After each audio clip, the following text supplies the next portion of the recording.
यह एक नया सा नाम है अरहम ध्यान योग, लेकिन ये पूरा श्रवण संस्कृति का यह ध्यान योग की प्रक्रिया है जिसमें तीर्थंकरों के द्वारा बताया हुआ संपूर्ण ध्यान का ज्ञान हम आप लोगों के लिए तरह तरह से उपलब्ध कराते हैं। तो यह अरहम ध्यान योग एक तरह से जो श्रवण संस्कृति है, मुनिराज हैं, साधु हैं, उन्हीं को श्रवण कहा जाता था और उन्हीं श्रवणों के माध्यम से जो ये ध्यान चलता था, उसी ध्यान के माध्यम से जैसे वह कैवल्य की प्राप्ति करते थे, श्रावकों के लिए भी उसी ध्यान के माध्यम से उन्हें आत्मिक शांति की प्रक्रिया का एक सोपान दिया गया है। तो आप सभी लोग इस प्रक्रिया से जुड़कर के अनुभव करें कि हमारी आत्मा शाश्वत है, हमारी आत्मा अनंत ज्ञान और सुख का पिंड है और इस तरह की आत्मा को उपलब्ध होने के लिए हमें अरहम ध्यान योग की बहुत जरूरत है। ऐसे अरहम ध्यान योग के माध्यम से आप सभी लोगों को अपने अंतरंग में यह खोजने का मौका मिलेगा कि मैं कौन हूँ, मेरा जन्म इस धरती पर किस लिए हुआ है। ये सब हम ध्यान में जाकर के ही खोज पाते हैं और जब व्यक्ति ध्यान में जाता है उसका व्यवहार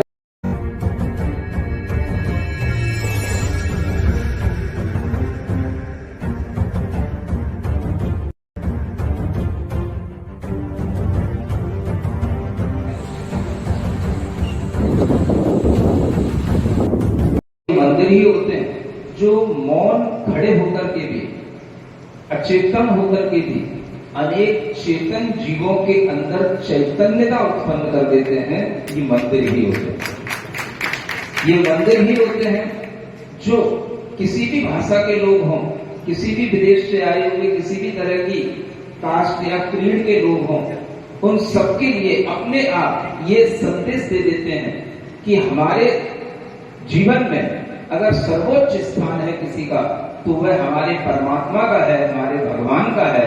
हमसे बड़ा भी कोई इस दुनिया में है। ये अपने आप मंदिर के उत्तुंग शिखरों को देख करके हर व्यक्ति को सोचने में आ जाता है और इन्हीं मंदिरों को देखने से भक्ति का अहम गलता है। जब अहम गलता है तब अरहम की यात्रा शुरू होती है। हम हमेशा ये कहते हैं अहम से अरहम की यात्रा करना है, अहम का विसर्जन करना है, अरहम का सृजन करना है।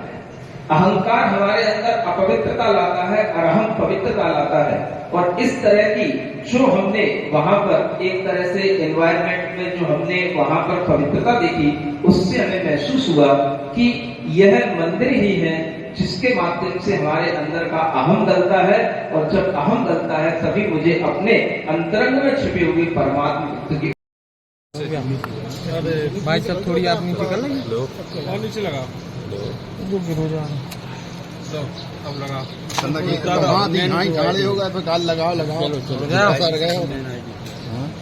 लो जो गुप्त जाता है ऐसे करो भैया।